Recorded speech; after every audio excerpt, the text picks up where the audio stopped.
Je suis crucifié avec Christ et je vis non plus moi, mais c'est Christ qui vit en moi. Galates 2:20.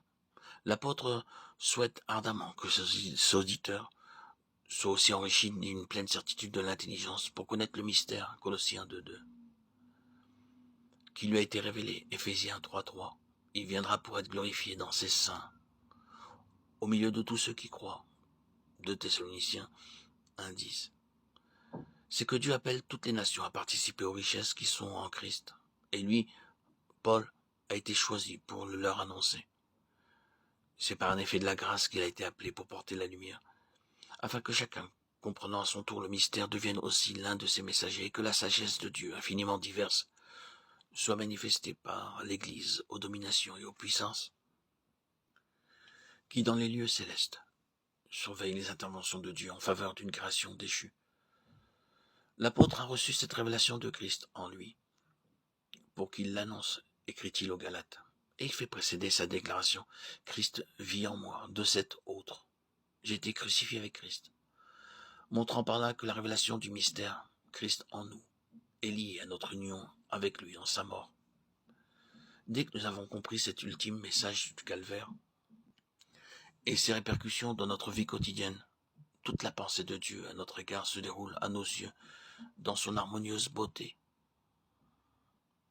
Quel idéal serait trop élevé désormais, puisque je n'ai plus qu'à faire place au Seigneur pour qu'il atteigne cet idéal en se servant de moi. Quel ordre pourrait être au-dessus des forces du serviteur, puisque le Christ lui communique sagesse, puissance et toutes les forces nécessaires aussi longtemps qu'il reste crucifié avec son Sauveur. C'est la puissance même de Dieu qui maintenant anime sa vie. Et tandis qu'il fait quotidiennement l'expérience joyeuse de la vie de Christ en lui, toutes choses lui paraissent autres. Son horizon se déplace. Avec l'apôtre Paul, le disciple extasié et triomphant s'écrie alors « J'ai compris le secret, je suis initié au mystère. Je puis toutes choses par lui. » Philippiens 4, 12, 13. Mon sujet de joie, d'une joie plus intense chaque jour, c'est que désormais pour moi vivre, c'est Christ. Philippiens 1, 21. Mon témoignage, c'est que je n'oserais parler de quoi que ce soit que Christ n'ait pas accompli en moi. Romains 15, 18. La source de mon énergie, c'est le secours de sa force qui agit puissamment en moi. Colossiens 1, 29.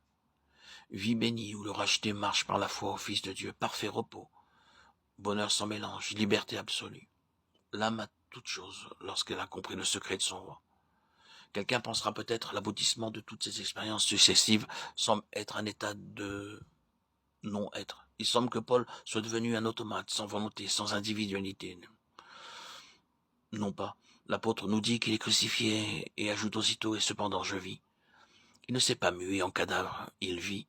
Il a toujours ses sentiments, ses désirs, ses espérances. Il vit d'autant plus intensément qu'il est mort à l'esclavage du péché, lequel émousse et atrophie l'être tout entier.